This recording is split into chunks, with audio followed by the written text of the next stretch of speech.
कभी सच्चा, ना कभी डूबाए, ना कभी डूबे जाए, ना कभी रुकाए, ना कभी रुके जाए।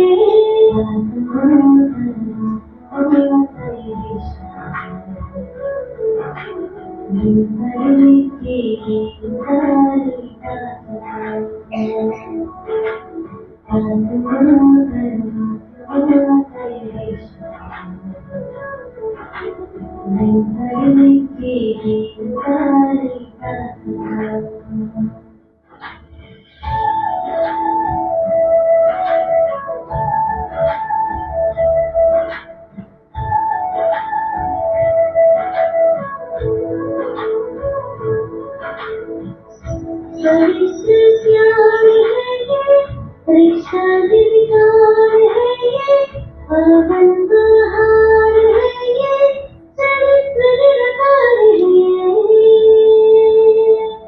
साजन सजनी का ये किस्सा, आत्मा परमात्मा का ये रिश्ता,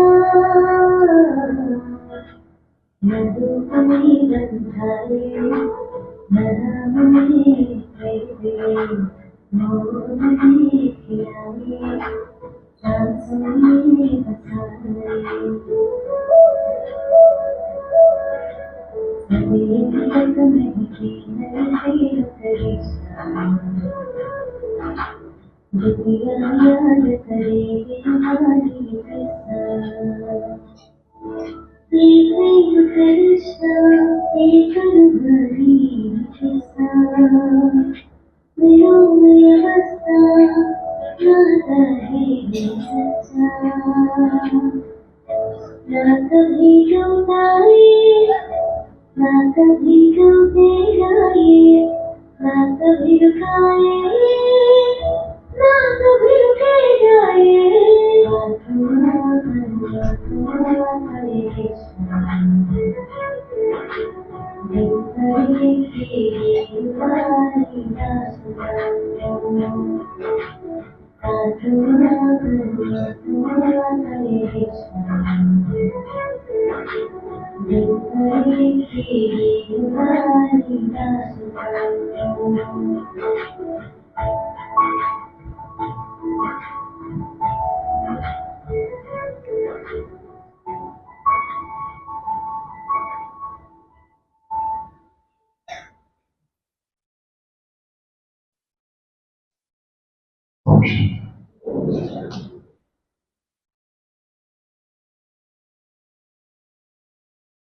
रूस के महान लेखक लियो टॉल्स्टॉय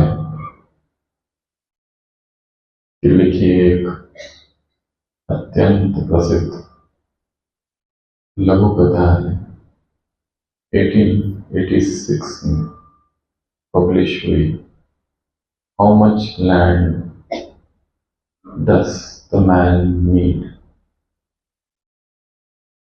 उस कहानी में एक किसान, उस किसान का नाम है पाहोम, रशिया में है, खेती है।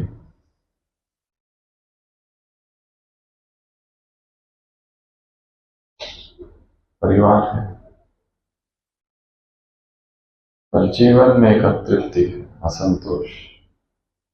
और एक दिन उसका एक मित्र, एक सन्यासी उसके घर में आके उससे कहता है, तुम यहाँ क्या कर रहे हो? तुम्हें तो वहां जाना चाहिए, साइबेरिया। और मैंने सुना है वहां पर जमीन बहुत सस्ती है। सस्ती तो क्या, मुफ्त में मिलती है। वो पाहोम रात भर सो नहीं पाता। उसके बाद जो कुछ है वो सब कुछ बेच बाच कर अगले दिन सुबह वो साइबेरिया के लिए निकलता है और वहां पहुंचता है और वहां के लोगों से मिलता है और वहां के लोगों से पूछता है, यहाँ जमीन का क्या भाव है? वो लोग कहते हैं, जमीन का भाव? यहाँ जमीन मुफ्त में मिलती है। शर्त केवल इतनी कि तुम सुबह से दौड़ना जहां चालू करोगे, जितना तुम जमीन पर चल सको या दौड़ सको, वो सारी जमीन तुम्हारी। परंतु शाम तक वापस लौट आना है। जिस स्थान से निकलोगे उसी स्थान तक शर्त अनुसार सूर्यास्त से पहले लौट आना है। वो पाँव रात भर नहीं सो पाता है, सोचता है कितना चलूं और कितना नहीं, कितनी जमीन ले लूं और कितनी नहीं, बेचैन रहता है। सुबह होती है, वो निर्धारित स्थान पर पहुंचता है और सारा गांव वहां इकट्ठा हुआ है, और वहां से वो चलना चालू करता है। पहले चलता है और फिर उसे लगता है कि अगर चलूंगा तो कम जमीन मिलेगी, इतना ना अच्छा हो कि मैं दौड़ूं, और वो दौड़ने लगता है। क्योंकि जितना दौड़ेगा उतनी जमीन अधिक मिलेगी। दौड़ते जाता है, दौड़ते जाता है। बीच में उसे भूख लगती है और सोचता है अगर खाने के लिए रुका, बैग लेकर आया है, थैली है जिसमें भोजन है, पर अगर रुका तो जमीन कम हो जाएगी, इसलिए अपने भोजन को फेंक देता है, कहता है जीवन भर फिर खाना ही है। और दौड़ता है और हाँफता है, और दौड़ता है और हाँफता है। दौड़ते दौड़ते उसे प्यास लगती है, सोचता है अगर पानी पीने के लिए रुका तो जमीन थोड़ी सी कम हो जाएगी, और दौड़ता है और हाँफता है और दौड़ता है और हाँफता है। और दोपहर हो जाती है और फिर मन कहता है अभी लौट चलना चाहिए, क्योंकि शाम तक पहुंचना है, जहां से निकले वहीं तक। परंतु देखता है सामने की जो जमीन है वो बड़ी हरी हरी दिखाई दे रही है, और दौड़ता है और हाँफता है और दौड़ता है और हाँफता है। शायद 2 बज जाते हैं और सोचता है कि अब तो लौटना चाहिए, परंतु सामने की जमीन थोड़ी ज्यादा ही उर्वर, फर्टाइल नजर आ रही है। थोड़ा सी जमीन और ले लेता हूं, और दौड़ता है और हाँफता है, दौड़ता है और हाँफता है। और फिर एक समय आता है, अब उसको लगता है कि मुझे वापस लौटना चाहिए। अगर नहीं लौटा तो सूर्यास्त से पहले नहीं पहुंचूंगा। और फिर लौटता है और तेजी से भागता है, परंतु समय बहुत कम है। जितना हो सके जी जान लगा देता है, और भागता है और भागता है और भागता है और भागता है और भागता है। दूर दिखाई देते हैं गांव वाले लोग खड़े हैं और उसे पुकार रहे हैं, आ जाओ आ जाओ आ जाओ। और उधर देखता है, उधर सूर्यास्त होने वाला है, और दौड़ता है और दौड़ता है और दौड़ता है और तेजी से दौड़ता है। गांव वाले पुकारते आ जाओ आ जाओ आ जाओ, बस तुम पहुंचने ही वाले हो। और दौड़ता है और भागता है। और ये लकीर है जहां उसे पहुंचना है, और उससे थोड़े ही दूरी पर वो पहुंचता है और धड़ाम से गिरता है।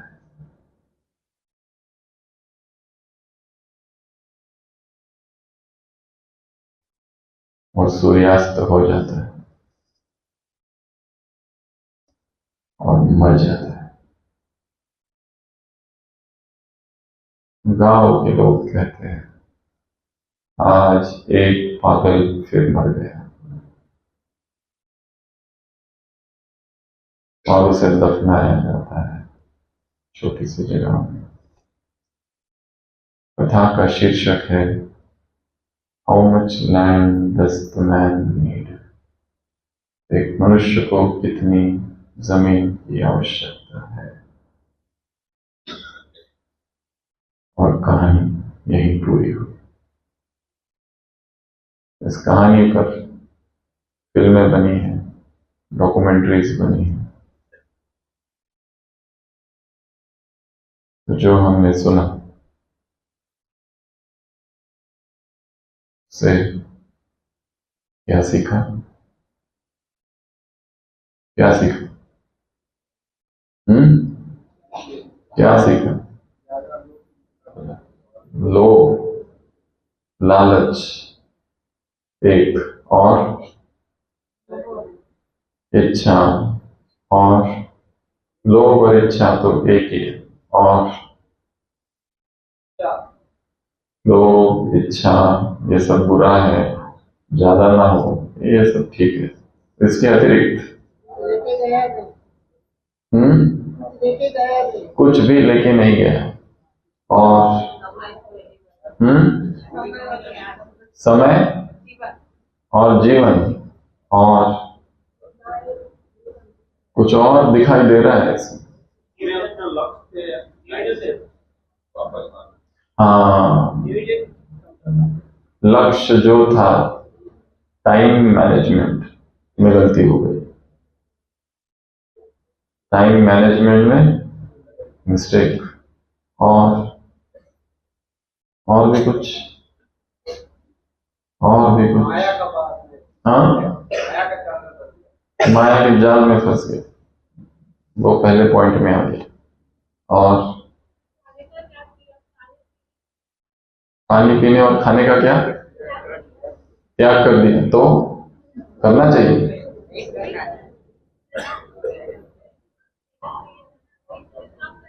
तो भी शरीर काम करेगा। बॉडी मैनेजमेंट, तो मिस्टेक कहाँ हो गई?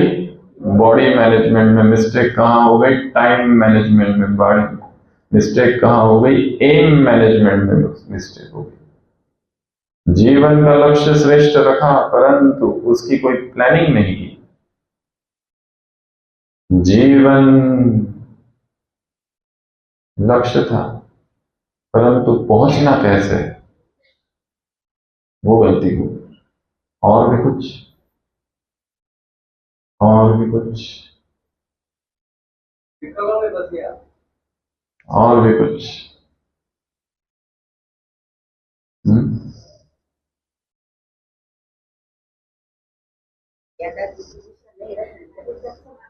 ज्यादा जो है उसमें संतुष्ट था।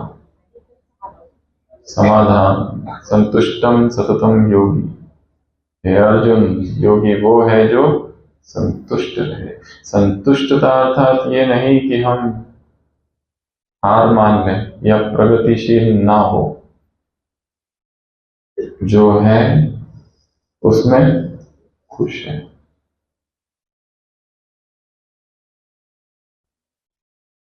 Over ambitious, a religious mind is a non-ambitious mind. Shakespeare का नाटक है मैकबेथ। एम्बिशियस हो जाता है। एम्बिशन रखना खराब बात नहीं है, परंतु वो अगर भटकाए तो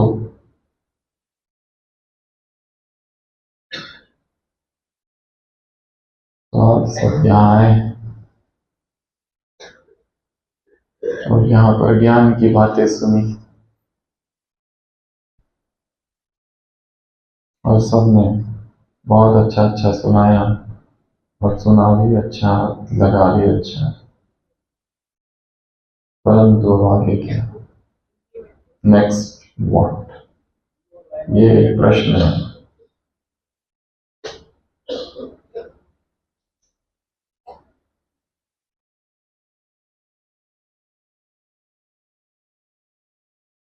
उसको प्रोसेस करना है, उस ज्ञान को भीतर जाने देना है, उस ज्ञान को भीतर समाना है।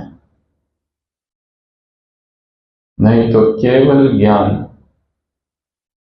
रूखा सूखा, उसके साथ अनुभव को जोड़ना है, उसके साथ इमोशंस को जोड़ना है, रुकना है, टू पॉज, और सोचना है हम कहाँ दौड़ रहे। कहीं हमारी दौड़ भी जीवन की ऐसी ही तो नहीं जो जैसे उस पाहोन की थी, वो दौड़ते गया दौड़ते गया दौड़ते गया दौड़ते गया। बड़े शहरों में जाओ और खड़े हो जाओ और देखो वहां पर सब क्या कर रहे हैं? दौड़ रहे हैं, भाग रहे हैं, इसको पूछो दादर स्टेशन पर खड़े रहकर कहाँ जा रहे हो, क्या कहता है? बस दौड़ना है, पहुंचना है कहीं। पर कहीं पहुंच भी रहे या बस दौड़ ही रहे, और कब से दौड़ना चालू किए और भाग ही रहे और भाग ही रहे और भाग ही रहे, पता ही नहीं। उत्तर मिलता है क्यों दौड़ रहे हो, तो क्योंकि दूसरे दौड़ रहे हैं, हम भी दौड़ रहे हैं। या जीवन एक ट्रेडमिल की तरह तो नहीं हो गया है? ट्रेडमिल मशीन पता है ना, जिसमें व्यक्ति भागता है पर पहुंचता कहीं नहीं है।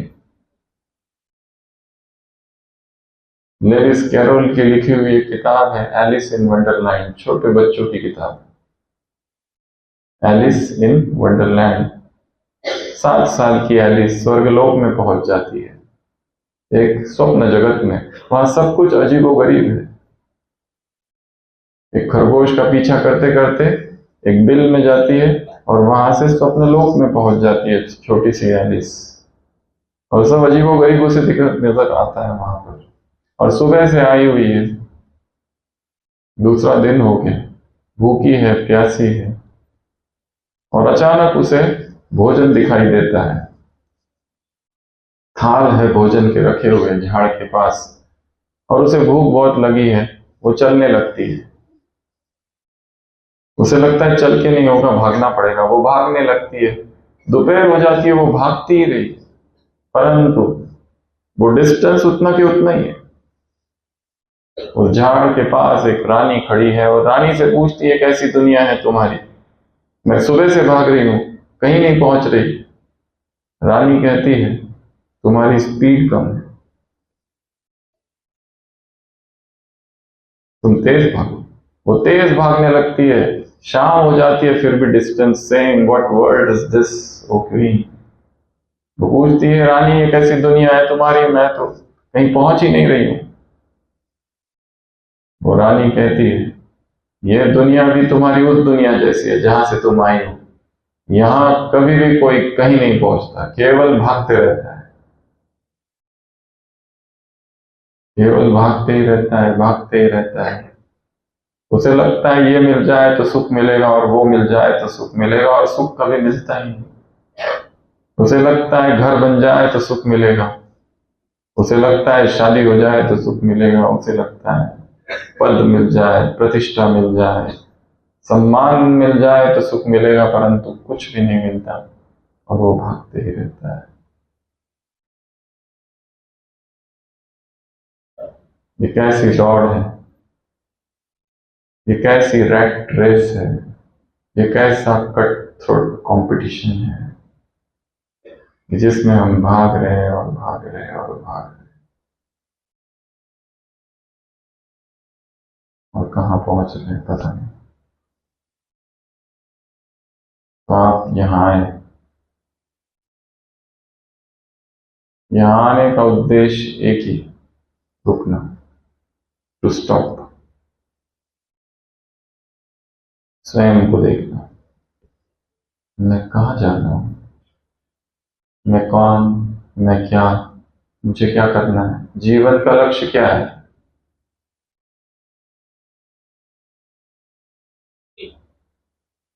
इस विषय में सोचना,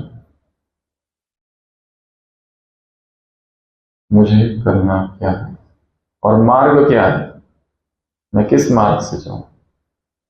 ये किसी को पूछने की भी आवश्यकता नहीं है, ये सेल्फ क्वेश्चन।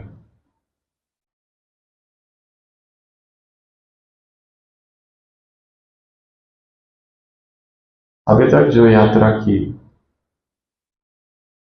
उससे मुझे क्या मिला, और अभी जहां जा रहा हूं वो मुझे कहां पहुंचाएगा। अगर यही दिशा रही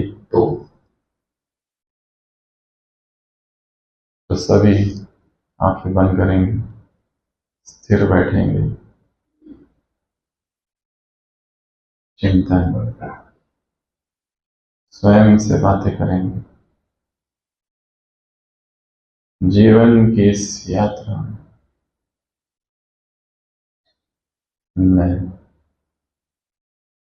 कहाँ खड़ा हूं, किस स्टेशन पर खड़ा हूं?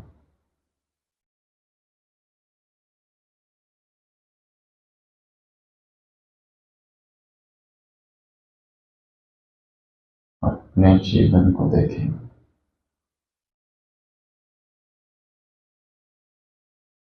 अपने लौकिक घर को देखेंगे, वर्तमान परिस्थितियों को देखेंगे,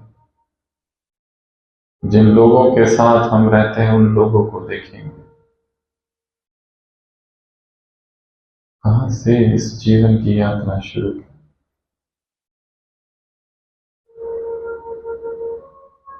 और चलते चलते दौड़ते दौड़ते मैं कहां आ गया हूं। वर्तमान जीवन में मैं अपने लिए कितना समय निकालता हूं। मेरी ये दौड़ मुझे कहां ले जा रही। अपने जीवन को एक मेंटल मूवी की तरह देखेंगे, एक स्क्रीन पर।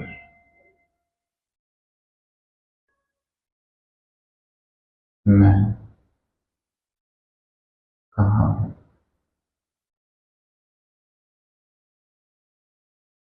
मैं कौन हूं,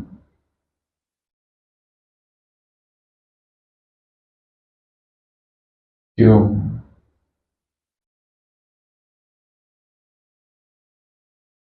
कहां जा रहा हूं।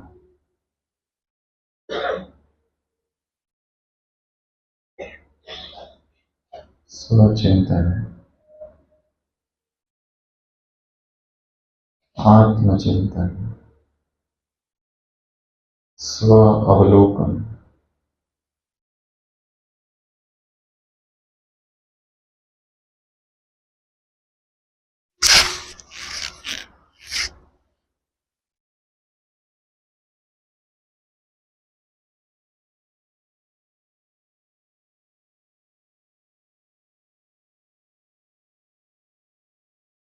स्वयं से बातें,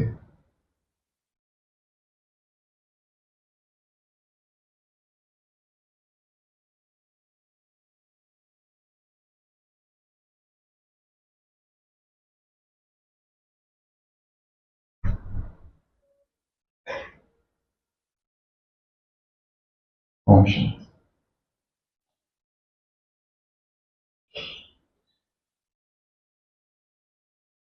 इस कार्य को रोज करता है। कौन सा काम? खुद से बातें करना, स्वयं से पूछना मुझे क्या करना,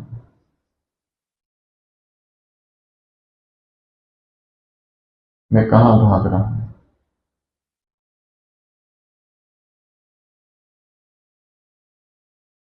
मेरे जीवन का लक्ष्य क्या है? धन, यश, प्रतिष्ठा, सम्मान, समाज, सांसारिक सुख, सांसारिक सुविधाएं, या इससे परे भी कोई एक और जगत है?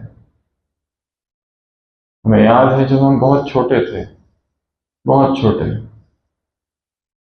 तब एक गीत सुना था, और वो भी पूरा नहीं सुना, उसके कुछ ही शब्द सुने, पर वो कुछ शब्द इतने गहरे चले गए बाल मन में कि उसने आगे की दिशा बदल दी। वो एक मराठी गीत था,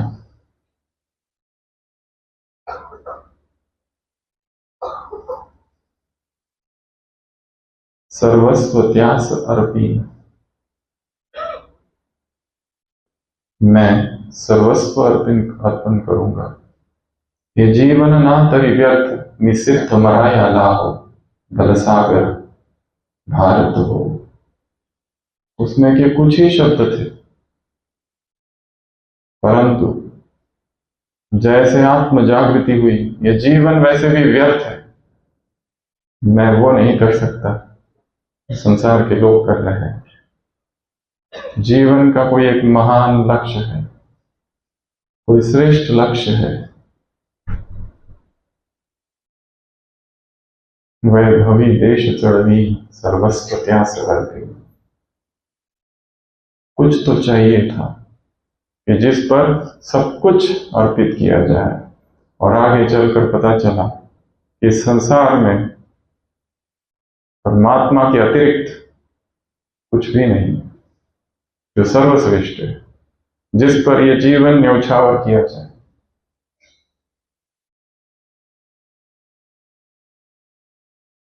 जब हम 16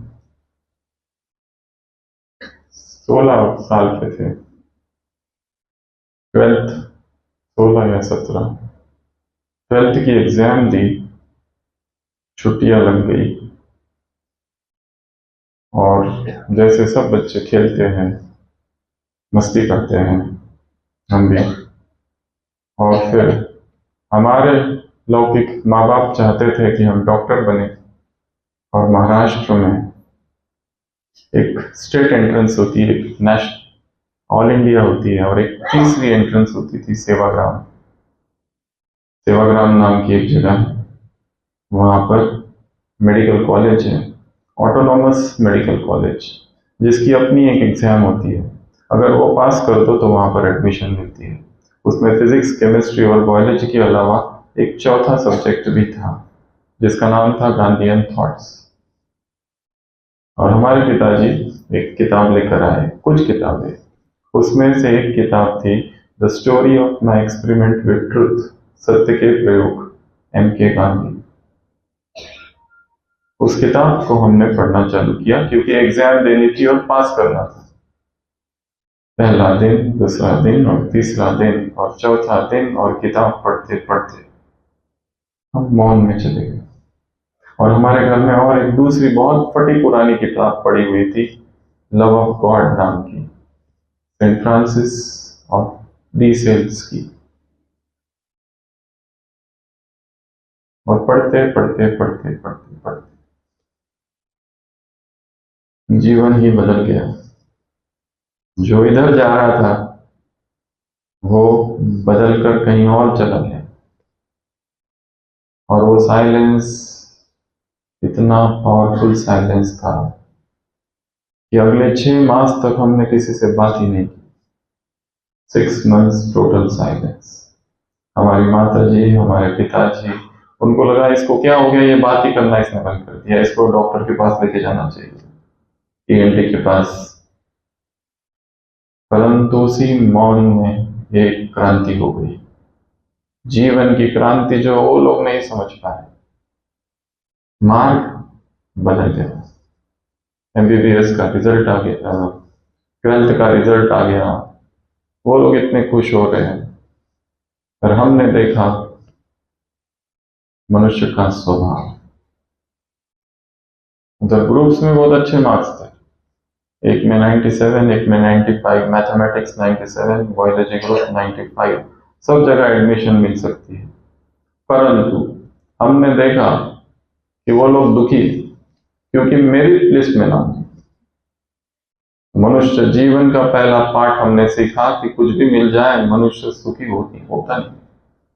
वो दुखी इसलिए थे क्योंकि उनके बेटे का फोटो न्यूज़पेपर में चाहिए था,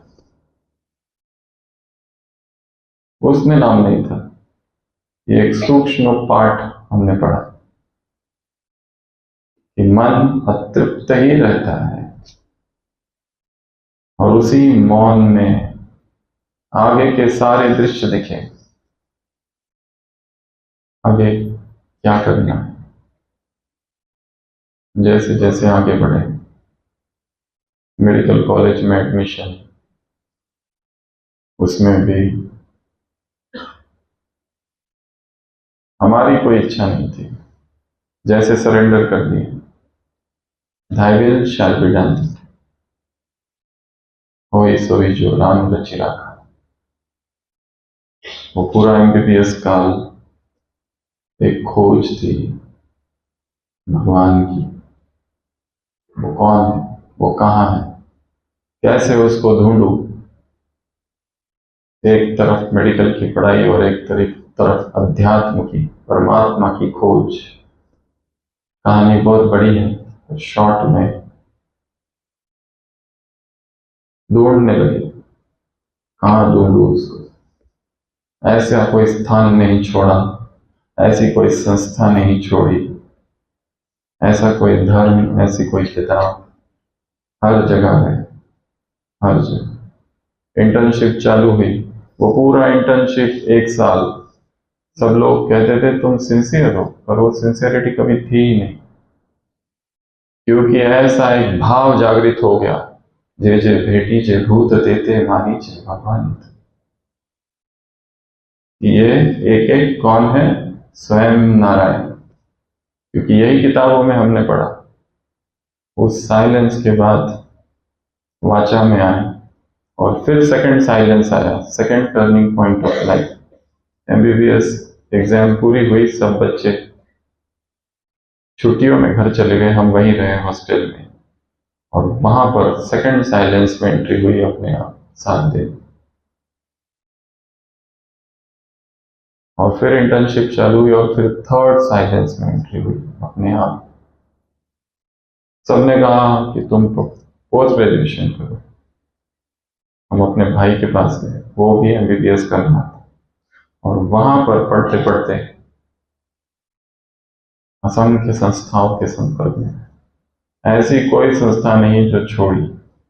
art of living, Ramakrishna mission, Chinmaya mission, Yoga का सत्संग सोसाइटी, माता अमृतानंदमयी, सब सब सब सब सब। और ढूंढते ढूंढते ढूंढते एक ही लक्ष्य था, भगवान को पाना है। और आखिरकार ढूंढते ढूंढते यहाँ आए थे, जैसे आप अभी यहाँ आए, हम भी कभी ऐसे ही आए थे, परंतु सब कुछ छोड़कर आ गए थे। एक निर्णय लिया था कि ये मुझे चाहिए ही नहीं कुछ, मुझे भगवान को पाना है। सत्संग में एक बार बैठे थे, ज्ञानेश्वरी पाठ चालू था, और वक्ता ने कहा था जीवन का लक्ष्य है ईश्वर प्राप्ति। दूसरा वाक्य उन्होंने कहा जीवन का एकमात्र लक्ष्य है ईश्वर प्राप्ति। और तभी जैसे ये हो गया कि मुझे क्या करना है, इधर जाऊं या इधर जाऊं, इधर जाऊं या उधर जाऊं। और इस संघर्ष में अंत में निर्णय लिया था कि इस मेडिकल को छोड़ना है और भगवान को पाने के मार्ग पर निकलना है। पर वो मार्ग भी इतना सरल नहीं था, बहुत कठिन। एक लंबी लिस्ट बनाई थी हमने, 50-60 संस्थाओं की, कहां जाऊं। उसमें ब्रह्मा कुमारी को सबसे लास्ट में रखा था। क्यों? क्योंकि देखा था यहां केवल बहने हैं, हम क्या करेंगे। जाना है तो ऐसी जगह, ये आना और जाना ये हम नहीं कर सकते। जाना है तो पूरा अंदर। और उसी पीरियड में अलग अलग संस्थाओं के संपर्क में आए। एक तरफ मेडिकल की पढ़ाई, एक तरफ अध्यात्म की पढ़ाई, एक तरफ मेडिकल की पढ़ाई, एक तरफ अध्यात्म की पढ़ाई। इधर जाऊं या उधर जाऊं, इधर जाऊं या उधर जाऊं, भाग, मन भाग रहा था, कुछ उसको चाहिए था। और उस इच्छा में सब कुछ छोड़ने का भी निर्णय ले लिया, मुझे ढूंढना ही है। परंतु जब घर पर बताया तो घर वाले सब शॉक हो गए, भयंकर शौक। ऐसे कैसे हो गया? जैसे ही हमने उनसे कहा था कि हम संन्यास लेना चाहते थे, मेरे शौक समझाने के लिए लगभग 200-300 लोग आए थे कि कहीं मत जाओ, तुझा आहे तुझ पाशी, कहाँ जाना है, इधर ही कर जो करना है। बहुत कुछ, यहाँ तक कि प्राइम मिनिस्टर जी को भी लेटर लिखा गया था, माई सन has been hypnotised, Shri Atal Bihari Vajpayee, 2003।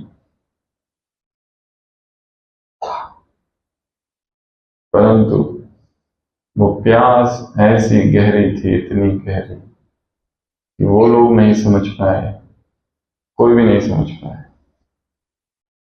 और वही प्यास एक दिन उसी समय भटकते भटकते भटकते यहाँ ले आई, जहां आप लोग आए। ये शांतिवन देखा है सबने? उसमें एक हॉल है, डायमंड हॉल।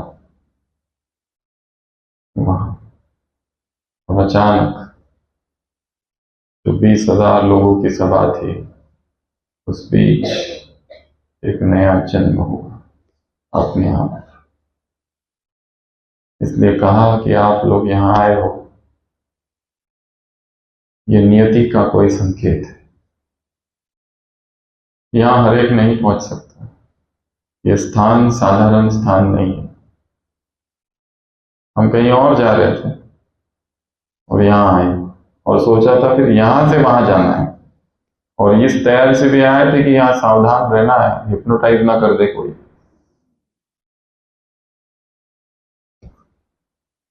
पर वो अनुभव इतना गहरा था कि रुकना पड़ा अपने आप। तो यहाँ आना भाग्य है। यहाँ आना कोई किसी जन्म का पुण्य है जिसने ढकेल ढकेल कर यहाँ लाया।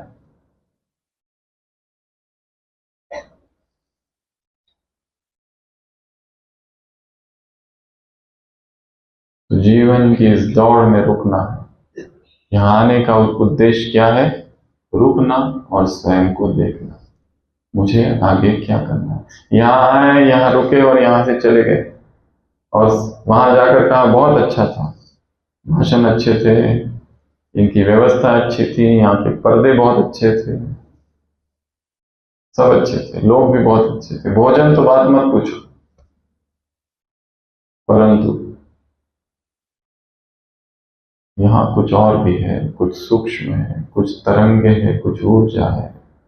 कितनों को भी यहाँ आकर ऐसा लगा किसी को कि यहाँ हम पहले भी आए? किसी को लगा? एनीवन?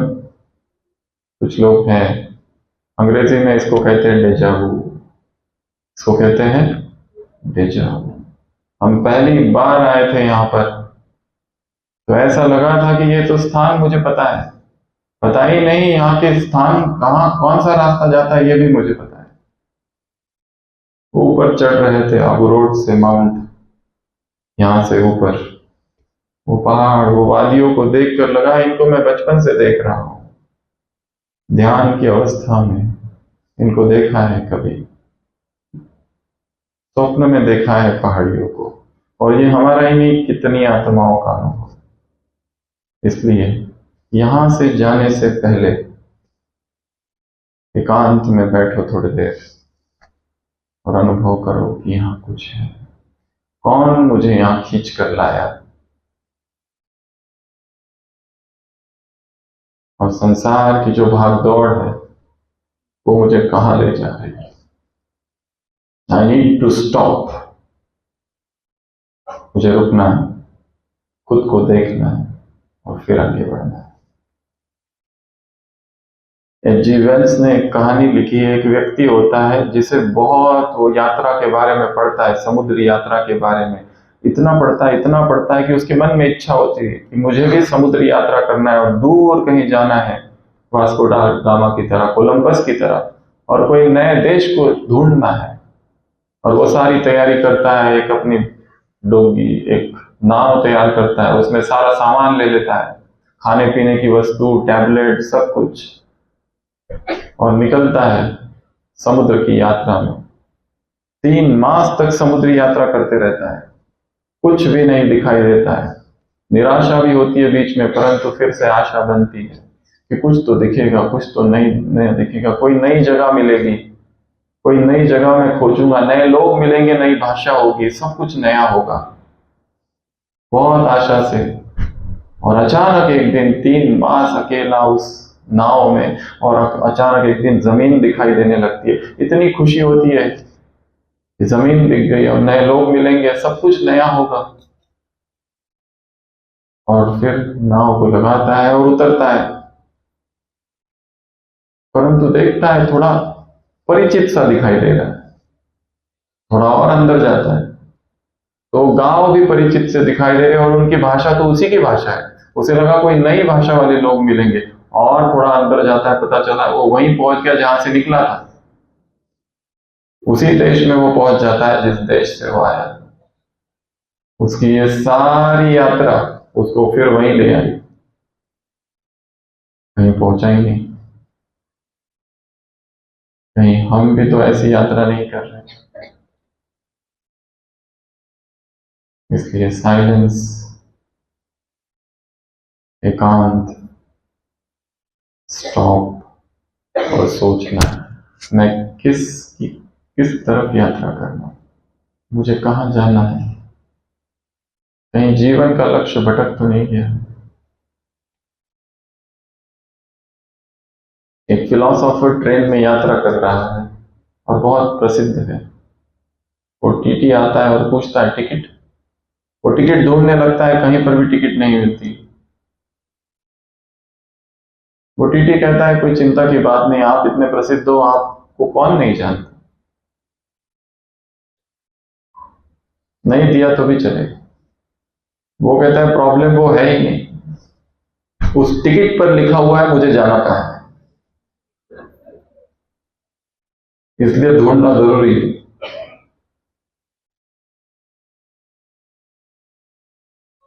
इसलिए ढूंढना, मैं कौन, कहां से आया, क्या करना है, कहां जाना है, जीवन का लक्ष्य क्या है। जीवन का लक्ष्य शायद वो है ही नहीं या था ही नहीं जिसको हमने समझा है और जिसके लिए जीवन अर्पित कर दिया है।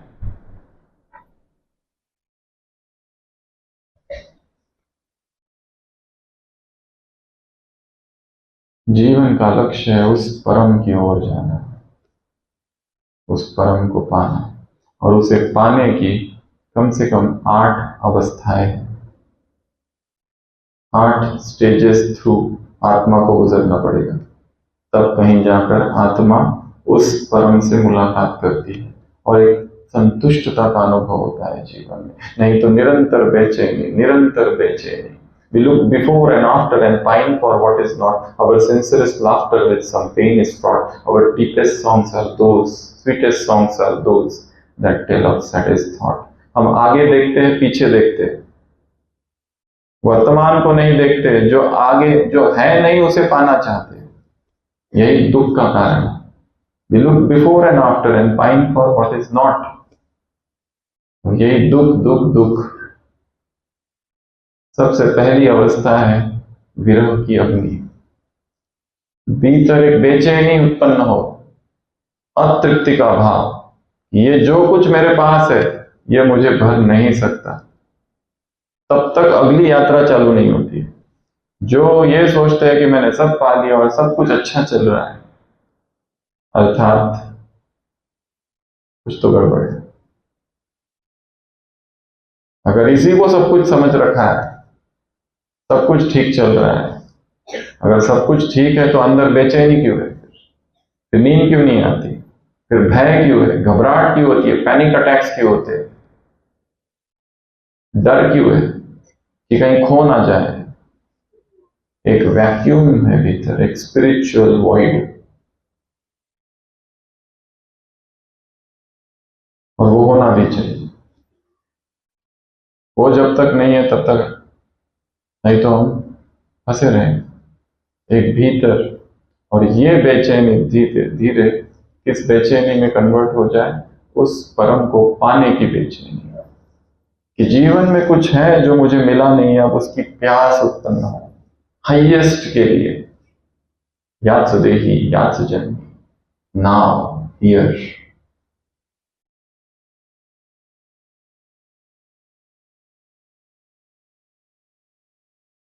पैंग्स ऑफ सेपरेशन उसको कहते हैं, विरह की अग्नि। दूसरा है बेचैनी, रेस्टलेसनेस। पहला विरह, आग एक, किसकी आग, मैं अपने परम, अपने प्रेमी से अलग हूं, इसकी आग।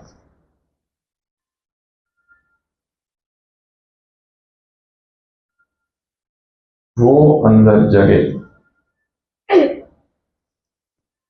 नहीं तो हम देखते हैं संसार में सब लोग अपने अपनी दुनिया में हैं, सब अपने अपने दुख दर्द में डूबे हुए हैं। किसी से भी पूछो कैसे हो, कोई भी सही उत्तर नहीं देता, सब झूठ बोलते हैं। आई एम फाइन ये दुनिया का सबसे बड़ा झूठ है। आई एम फाइन, फाइन कोई है ही नहीं।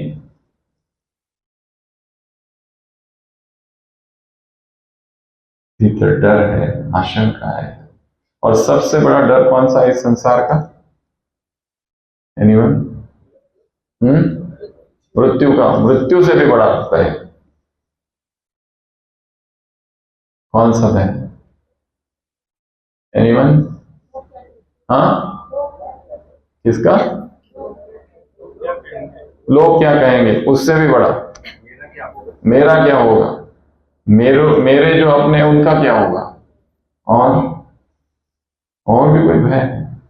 बीमारी का भय, और भी कोई भय? दुनिया का नाम कमाना, भय। भय, फियर की बात चल रही। खोने का भय, जिसको मैंने अपना बनाया वो कहीं खो ना जाए। एंड्रयू कार्नेगी अमेरिका का सबसे अमीर व्यक्ति था, इतने अरबपति था, परंतु मरते हुए दुख में मरा कि मैंने जितना कमाया है इतनी पीढ़ियों तक तो चलेगा, उसके आगे की पीढ़ी का क्या, 7वीं पीढ़ी का क्या? The richest man in America Andrew Carnegie, पर दुख में मरा। सबसे बड़ा भय है the fear of the unknown, अज्ञात का भय। अज्ञात, पता नहीं, पता नहीं कब है। तो एक नई यात्रा शुरू करनी है, और वो यात्रा है कि जब तक आत्मा उस परमात्मा से नहीं मिलती, उसकी प्यास पूरी नहीं होती। आत्मा अनंत है और अनंत की प्यास केवल अनंत ही मिटा सकता है। इस संसार की कोई भी चीज मिल जाए, कुछ भी, कितना भी बड़ा पद, कितने भी पैसे, कितना भी कुछ भी, फिर भी आत्मा प्यासी की प्यासी ही रहेगी, क्योंकि एक परमात्मा के अतिरिक्त ये प्यास कोई भी नहीं मिटा सकता। चाहे कुछ भी कर लो, मिनिस्टर बन जाओ, सीएम बन जाओ, पीएम बन जाओ, कुछ भी बन जाओ, प्यास आत्मा को उसकी है। तो सबसे पहला है विरह अग्नि उत्पन्न हो, और ये उत्पन्न होगी तो समझ लेना एक भाग्य है। सब में नहीं होती है, संसारिक चेतना है तो कंडीशन सोल संसार के प्रभाव में रहती है, उनके अंदर ये इच्छा ही उत्पन्न नहीं होती है कि हमें शांति चाहिए, कहीं जाना चाहिए, कुछ मौन में जाना चाहिए, कुछ सुनना चाहिए। वो बस भाग रहे हैं, बस भाग रहे हैं। What is this life is full of care, we have no time to stand and stare. Stand और स्टेयर, रुक कर देखने का टाइम ही नहीं है किसी के पास, केवल भागने का टाइम है बस। और एक दिन फिर मृत्यु आती है और गए। हमको याद है हमारे हॉस्पिटल में, हमारी ओपीडी में एक पेशेंट आता था जिसके पास 5 से 6 मोबाइल थे, रहते थे हमेशा, एक इधर एक इधर, एक पीछे की जेब में, एक इधर की जेब में, और 2 हाथ में 2। हर बार उनका कॉल आता था, बैंक में मैनेजर थे, हर बार कॉल आता था नए नंबर से आता था, नंबर भी बहुत सारे थे, बिजी रहते थे। और एक दिन हम अचानक कैजुअलिटी के पास से जा रहे थे आईसीयू में, देखा एक पेशेंट है, dead body, broad dead, stretcher पर, देखा यही व्यक्ति। घर में इतना बड़ा हार्ट अटैक आया, हॉस्पिटल पहुंचते पहुंचते खलास, गॉन, डेड बॉडी पड़ी हुई थी। हम सोच रहे थे उसको देखकर, मोबाइल,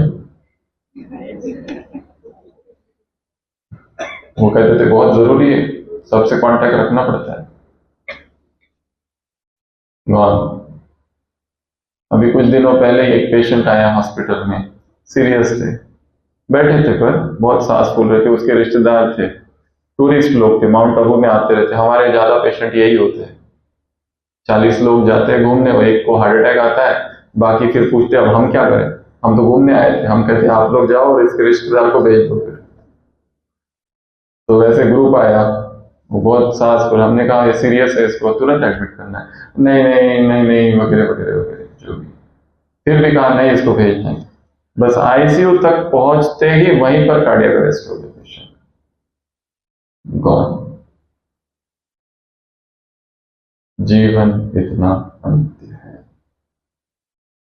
इस अनित्यता का को देख लेना, ये तभी हो सकता है कई जन्मों के अगर पुण्य है और वो उदय हो गए तो ही। इसलिए कहा आप जो यहाँ आए हैं, किसने लाया आपने यहाँ? दीदियों ने? किसने लाया? किसने लाया? बाबा ने? किसने लाया? हर आत्मा के पुण्य ने ढकेल ढकेल कर यहाँ पर पहुंचाया, उसके सिवा यहाँ नहीं आ सकता। कितने लोग टिकट करते, रिजर्वेशन करते, लास्ट मोमेंट में कैंसिल होता है ना? या आप में से कितने लोग ऐसे होंगे जो हर बार आना चाहते थे पर कैंसिल, इस बार फंस गए।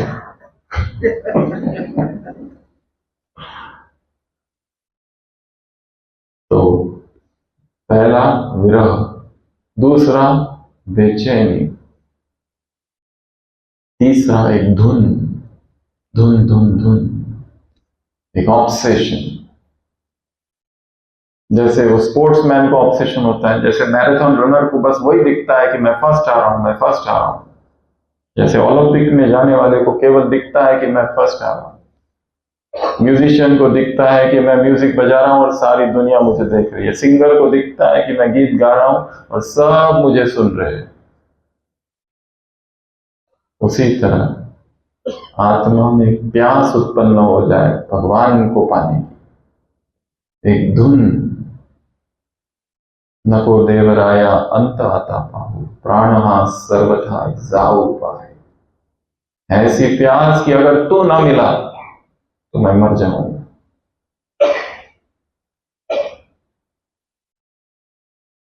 क्योंकि तृप्ति संसार में है नहीं कहीं पर, बहुत बेचैनी है।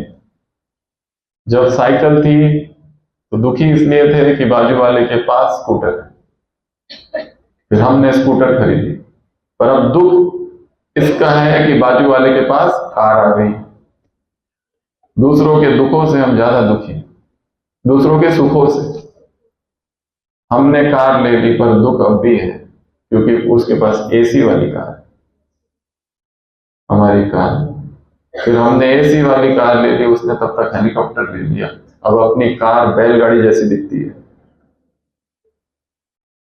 कंपैरिजन, देयर इज तुलना। इसलिए बेचैनी वो के वही। साइकोलॉजी में एक शब्द है हिडोनिक ट्रेडमिल। हिडोनिक ट्रेडमिल नाम का सिद्धांत है। अर्थात एक व्यक्ति गरीब है, उसके पास पैसा नहीं है, पैसा नहीं है इसलिए गरीब। फिर उसको लॉटरी लग गई, बहुत पैसे आ गए और एकदम खुश हो गया। पर कुछ समय के बाद ग्राफ वहीं आ जाता है खुशी का, जो पहले था। पहला दुख अभी पैसे के साथ दुख है, पहले पैसे के बिना दुख था, अभी दुख विद पैसा, पर बाकी अवस्था सेम है। इसको कहते हैं हिडोनिक ट्रेडमिल।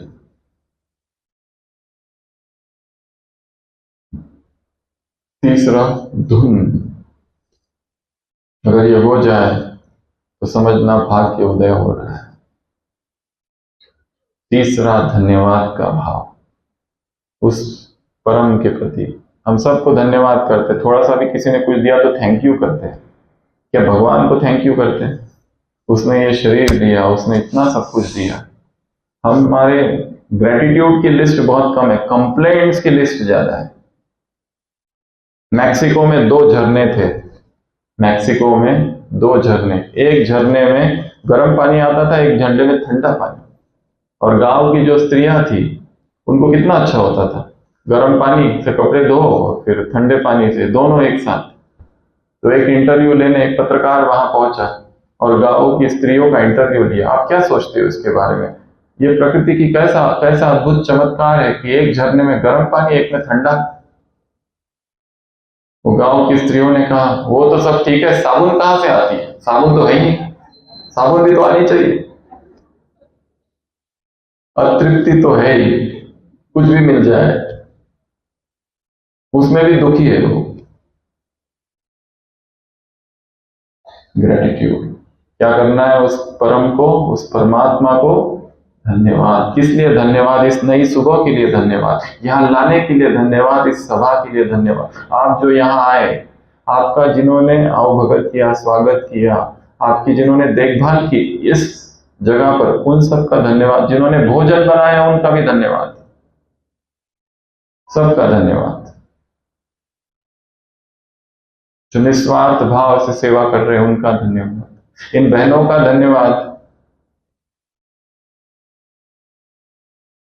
करेंगे कि नहीं धन्यवाद? कि नहीं करेंगे? नहीं? कितने सारे आसपास देखो, सब यंग यंग लोग घूमते हुए दिखते हैं। इन बहनों को देखो, श्वेत वस्त्र धारण करके घूम रही है। अगर ये चाहती तो संसार में बहुत कुछ कर सकते थे, कर सकते थे। स्वामी विवेकानंद ने एक जगह कहा था, अ डे विल कम, एक समय आएगा। कब कहा था? उन्होंने शरीर छोड़ा 1902, इस संस्था की शुरुआत हुई 1936। कहा था अ डे विल कम, एक दिन आएगा। कौन सा दिन? जब इंडियन लेडी, भारतीय नारी, क्लैड इन व्हाइट, श्वेत वस्त्र धारण करेगी, shall spread the message of God the world over, और परमात्मा संदेश सारे विश्व में फैलाएगी। यह एक भविष्यवाणी थी।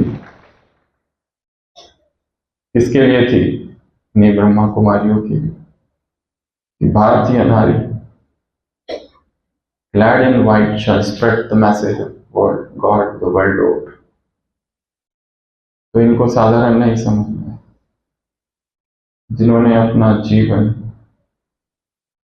अपना यौवन,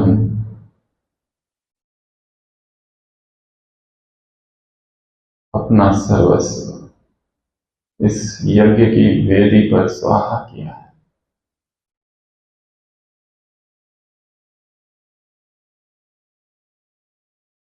धन्यवाद। तो धन्यवाद, सुबह उठकर प्रतिदिन के लिए धन्यवाद, हर चीज के लिए धन्यवाद, कल जो हुआ उसके लिए धन्यवाद, हर एक व्यक्ति को धन्यवाद, जिसने हमारी निंदा की उसका भी धन्यवाद, जिसने ग्लानि की उसके भी धन्यवाद, जिसने क्रिटिसाइज किया उसके, क्योंकि उसने जीवन में सिखाया हमको। सबसे ज्यादा हम किससे सीखते हैं? जो हमारी स्तुति करते हैं उससे। तुम कितने अच्छे हो, तुम्हारी हंसी बहुत अच्छी है, तुम हंसते बहुत अच्छे हो, तुम बोलते बहुत अच्छे हो। ऐसे बोलने वालों से हम कुछ सीखते हैं क्या? और जो आके कहे तुम पाखंडी दिखाई देते हो, चेहरे से ही झूठ है चेहरे पर, तो अलर्टनेस बढ़ती है। अच्छा, इनके तो रगों में ही बेईमानी है, ऐसा अगर कोई कह दे तो जागृति आती है। तो निंदक हमें जगाए रखते हैं, क्रिटिक्स। इसलिए दिन की शुरुआत किससे हो? धन्यवाद से, ग्रेटिट्यूड से, अहोभाव से, थैंकफुलनेस। हर दिन के लिए, इस नई सुबह के लिए, नई सुबह, आज कुछ तो नया होगा, कुछ हम सीखेंगे नया। अगला, प्रभु प्रेम। नेक्स्ट पॉइंट, प्रभु प्रेम। हृदय में प्रेम उत्पन्न हो जाना। मनुष्यों से तो बहुत प्यार किया, क्या प्राप्ति हुई? धोखा। क्या दिया लोगों ने? धोखा ही दिया ना, कहीं ना कहीं। कितना भी प्यार करो, कितना भी प्यार करो किसी के लिए, फिर भी अतृप्ति रहती है, कहीं ना कहीं सूक्ष्म में धोखा तो मिलता ही है। पर एक ईश्वरीय प्रेम ही ऐसा है जिसमें कोई धोखा नहीं। परमात्मा प्रेम। अगला, विश्वास, निश्चय, श्रद्धा कि हमने अपने जीवन को ईश्वर के अर्पित किया है, वो देखेगा। जिनके जीवन में फेथ रहा है, इतिहास को स्टडी करो, वो बड़े सुरक्षित रहे। और जिनके जीवन में फेथ नहीं है वो दुखी रहे जीवन में। एक फेथ बहुत पावरफुल चीज है, बहुत शक्तिशाली चीज, जो व्यक्ति को थामे रखती है। बाइबल में उदाहरण है, जीसस क्राइस्ट जा रहा है, उसके शिष्य हैं, नाव में है, गलीली की झील में है, और अचानक तूफान आ जाता है। वो तूफान नाव को झरने, झील का पानी नाव के अंदर, सारे शिष्य डरते, और वो जीसस क्राइस्ट वहां सोया पड़ा है। कहते मालिक, master please wake up, save us. Jesus Christ खड़ा होता है, हाथ करता है, पीस बी स्टिल, तूफान शांत हो जाता है। और फिर वो एक लाइन कहता है, ओ ई ऑफ लिटिल फेथ, हे कम ईमान वालों, क्या तुमको इतना भी विश्वास नहीं? जिस नाव में मैं हूं वो डूबेगा। ये कैसा विश्वास है तुम्हारा? भगवान ने थामा है तुम्हारे हाथ को।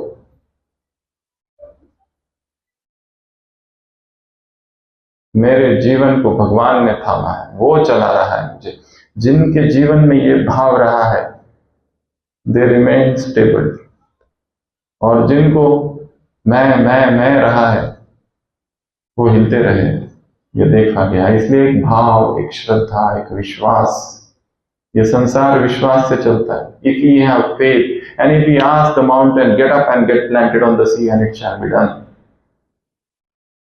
अगर तुम्हारे पास विश्वास है और तुम पर्वत से कहो, हे पर्वत उठ और जाकर समुद्र में गिर, तो वो तुम्हारी बात मानेगा। एक प्रवचन में एक माता ये लाइन सुनती है, एक प्रवचन हो रहा होता है, उसमें एक माता बाइबल की ये लाइन सुनती है कि विश्वास में इतना फर्क, निश्चय, इतना पावर है। वो अपने घर पे जाती है, खिड़की खोलती है, खिड़की के बाजू में एक पहाड़ होता है, उस पहाड़ से कहती है, हे पहाड़ उठ और जाकर समुद्र में गिर। फिर खिड़की बंद करके रात में सो जाती है। सुबह दरवाजा, खिड़की खोल के देखती है, गया कि नहीं गया। खिड़की खोलती है, पहाड़ उधर ही। वो कहते हैं मुझे पहले ही पता था। तो ये कैसा विश्वास है, ये कैसा निश्चय है? निश्चय अर्थात निश्चय, पूर्ण निश्चय, एक अदृश्य शक्ति है, उस पर मुझे निश्चय है और वो मेरी पालना कर रहा है। मैं उसकी छत्र छाया में चल रहा। मोहम्मद पैगंबर जब चलते थे रेगिस्तान से, उनको अनुभव होता था उस तपती रेगिस्तान में एक बादल हमेशा ऊपर है जो उनको छाया दे रहा है। पर वो बादल केवल उनको ही दिखता था और किसी को नहीं दिखता था। महावीर जब रास्तों से चलते थे, जो कांटे ऐसे थे वो ऐसे हो जाते थे ताकि उनको ना छुए। तो जब भगवान पर विश्वास होता है तो अपने आप कार्य होने लगते हैं। इतनी पावर और इतनी शक्ति है उस विश्वास में। यहां पर भी आप देखो, इतना बड़ा कार्य कैसे चल रहा है, कौन कर रहा है ये? एक साथ 6 प्रोग्राम्स चल रहे हैं। अगर देखो कौन करता है, कौन मैनेज करता है? अपने आप। कोई डिवाइन पावर है जो ह्यूमन फोर्स नहीं है, इज इम्पॉसिबल, कर ही नहीं सकता। कोई एक सूक्ष्म शक्ति है जो ये सब कुछ कर रही है। तो विश्वास, उसके बाद में समर्पण, उसके प्रति क्या करना है? सरेंडर कर देना कि अब तुम। द्रौपदी ने इसको बुलाया, उसको बुलाया, उसको बुलाया और लास्ट में सरेंडर किया। गोपाल, हे गोविंद, ये मनुष्य मदद नहीं करेंगे, मैं तुझ पे अपना जीवन अर्पित करती हूं। एंड देन द हेल्प केम। और लास्ट है प्यूरिटी। भगवान को कौन से बच्चे पसंद है? छल कपट वाले, छल कपट करते रहते हैं, षड्यंत्र करते रहते हैं। ऐसे लोग पसंद है क्या उसको? कैसे लोग पसंद है? उसका एक नाम क्या है भक्ति में? भोलानाथ। भोलानाथ को कौन से लोग पसंद है? जो बोले। आप अभी जहां हैं, यहां पर एक बार एक पुलिस कमिश्नर आए थे और ऐसा ही प्रोग्राम था, अच्छा प्रोग्राम चला, उन लोगों का कुछ होगा प्रोग्राम, शिविर नहीं कुछ और था। और फिर यहां से उनको शांतिवन जाना था और यहां से जो बस जा रही थी वो बस चली गई। तो एक भाई है हमारे, बड़े भोले हैं, तो वो साइकिल लेके खड़े थे। अब उसको क्या पता ये पुलिस कमिश्नर है। तो उन्होंने उनको अपने साइकिल के डंडे में बिठा दिया, बोले आप यहां बैठो, और उनकी बैग पीछे लगा दी, और बहुत भोलेपन से उनको वहां पहुंचा दिया, उधर शांतिवन में जहां से उधर जाना है। तो वो कमिश्नर जी, हमेशा उनको तो आदत है, उनके आसपास लोग रहते हैं, बड़ी गाड़ी होती है, यहाँ ये भाई इतना भोला, उसको तो पता ही नहीं है कौन है, इधर बिठा दिया, पीछे लगा दिया, और साइकिल से उनको वहां पहुंचा दिया। वो कमिश्नर साहब कॉन्फ्रेंस भूल गए, जो लेक्चर चले थे वो भूल गए, उसको वो याद रहा उनको, क्योंकि लोगों को ज्ञान थोड़ी ना याद रहता है, किसने हृदय को टच करेगा वो याद रहता है, ये भूल जाता है। एक दूसरे आए थे, यात्रा भोजन लेना ही भूल गए और वैसे ही चले गए स्टेशन तक। एक भाई अपनी साइकिल पे पकड़ तेजी से गया और यात्रा भोजन उनको बस में दिया, बस में थे वो लोग, और बस में उसको पहुंचे, बस रोक कर। वो सारी कॉन्फ्रेंस भूल गए, सारा शिविर भूल गए, सारे लेक्चर भूल गए, वो भाई याद रहा बस। तो मनुष्य हृदय प्रेम से चलता है, प्रेम। इसलिए खजाने बहुत है सूक्ष्म में, सबसे बड़ा खजाना जो गिना जाता है वो है गुणों का खजाना, ज्ञान का खजाना है, पवित्रता का खजाना है, संकल्प, खुशी बहुत है। बट जो लोग गुणवान होते हैं वो क्या करते हैं, इधर टच करते हैं। जो बहुत ज्ञानी है, पंडित है, बहुत अच्छा बोलते हैं, वो इतना प्रभावित नहीं करते हैं। परंतु जो भोले हैं, अनुभव, एक लास्ट अनुभव बताएंगे। हम लोग ऊपर क्लास करते हैं तो एक माता आती थी, उसमें एकदम भोली वाली महाराष्ट्र की माता, ना उसको लिखना आता है ना पढ़ना आता है, पर वो सुबह अमृत वेला 2 बजे उठ के वहां कुटिया में योग करती है। उसको कई बार देखा है ऐसे बैठे रहती मेडिटेशन में। अब उसने ना पढ़ाई की है ना कुछ की। उसको हम लोगों ने पूछा था तुम क्या करती हो उधर सुबह सुबह, उसने कहा मुझे कुछ आता नहीं है, मेडिटेशन वगैरह योग भी मुझे कुछ नहीं समझ आती, मैं क्या करती हूँ, ऐसी आत्मा को निकालती हूँ और ऐसी बाबा के सामने रखती हूँ और उसको बोलती हूँ जो तुमको करना है कर। This is Rajyoga meditation, highest greatest technique. इससे बड़ा और क्या है, संपूर्ण समर्पित कर दिया उसके सामने, तुमको जो करना है तुम करो। यही तो योग है, यही तो जीवन। राजयोग अर्थात कोई ऐसे बैठो वैसे बैठे, इधर जाओ उधर जाओ, ये करो वो करो, ये सब दूसरा है। मेन जो टच करता है हृदय को वो क्या है, प्रेम। ज्ञान नहीं टच करता है, क्या टच करता है, प्रेम। हर व्यक्ति को प्रेम चाहिए। हॉस्पिटल में लोग आते हैं, हम उनको ज्ञान नहीं सुनाते हैं किसी को भी, उनकी जो प्रॉब्लम है उनको ठीक करते हैं, सॉल्व करते हैं। यही तो योग है, कर्म योग। इससे बड़ा और कुछ भी नहीं है। और यही जीवन का लक्ष्य है, सोचे वांछित तो तेरा हो, जिसको जो चाहिए उसको वो देना, उसकी वो इच्छा पूरा करना। तो सभी स्थिर बैठेंगे और ये 8 बातें आपको बताई है। पहली थी विरह, दूसरी थी बेचैनी, पर संसार वाली बेचैनी नहीं, भगवान नहीं मिल रहा है इसकी बेचैनी, डिवाइन डिस्कंटेंट, ये बेचैनी लाना। धुन, एक धुन लग जाए कि मुझे कुछ पाना है जो मिला नहीं है। धन्यवाद, धन्यवाद का भाव, विश्वास, एक विश्वास, प्रभु प्रेम, समर्पण, पवित्रता। भगवान को कौन से हृदय पसंद है, प्योर, जो बहुत प्योर है वो उसे पसंद है। इंटेलेक्चुअल्स उसे इतने पसंद नहीं है। निर्मल मन जन सो मोहि पावा, मोहि कपट छल छिद्र न भावा। मुझे छल कपट करने वाले प्रिय नहीं है। हे हनुमान, श्री राम कहते हैं हनुमान जी को, विभीषण आया है, सब कहते हैं इसको लेना मत, ये रावण का भाई है, छल कपट कर रहा है, ये रावण की चाल हो सकती है। राम जी कहते हैं ना, निर्मल मन जन सो मोहि पावा, जो हृदय से निर्मल है वो मुझे प्राप्त करता है। मोहि छल कपट छिद्र न भावा, दूसरों के दोष देखने वाले मुझे प्रिय नहीं। जो मेरी शरण में आता है पूर्ण हृदय से आता है, न मे भक्त्या प्रयश्यति। हे अर्जुन, मेरे भक्त का विनाश हो नहीं सकता। जो शुद्ध हृदय से मेरे पास आए, कितना भी पापी हो, मैं उसे स्वीकार करूंगा। ये भगवान की प्रतिज्ञा है। तो सभी स्थिर होकर बैठेंगे और लास्ट में बाबा को धन्यवाद, सबके प्रति धन्यवाद का भाव मन में जगाएंगे। अच्छा, ओम शांति।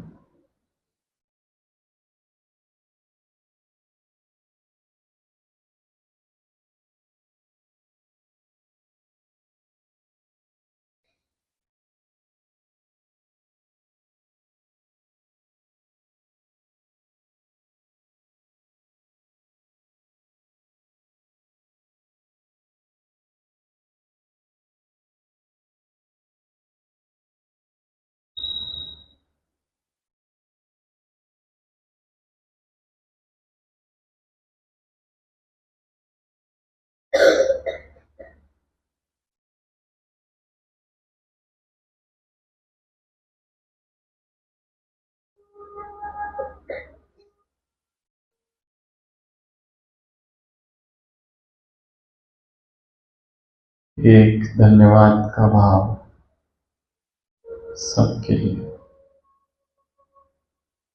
संसार की इस दौड़ में अब मुझे रुकना है। इस भागम भाग से भगवान की ओर यात्रा की शुरुआत करनी है। वो क्यों नहीं मिल रहा है, इसका विरह, इसकी प्यास, इसकी बेचैनी, इसकी धन, उसके प्रति धन्यवाद। उसका वो प्रेम कितना निस्वार्थ है। मेरा हृदय शुद्ध हो रहा है, पवित्र हो रहा है। ईर्ष्या, द्वेष, विकार, भय, चिंता से मुक्त मैं समर्पण की अवस्था में हूँ। हे प्रभु, आप मुझे यहाँ ले आए। यहाँ आना जीवन की एक मौन क्रांति हो जाए। अब तक का जीवन जो रहा और आज के बाद का जो जीवन वो अलग हो। एक नई दिशा, एक नई सुबह, एक नई खोज, एक नया लक्ष्य। नियति ने करवट बदली, परमात्मा कृपा बरसी है।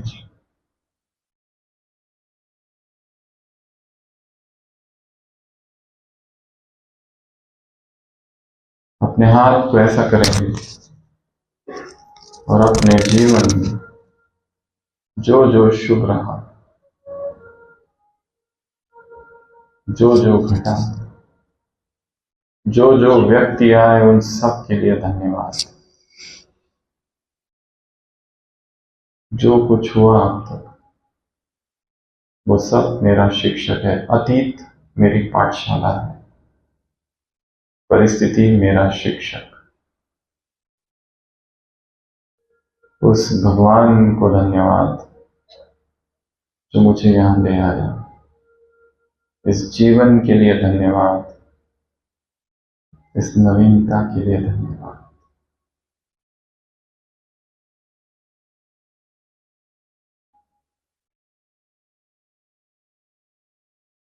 सभी हाथ नीचे करेंगे।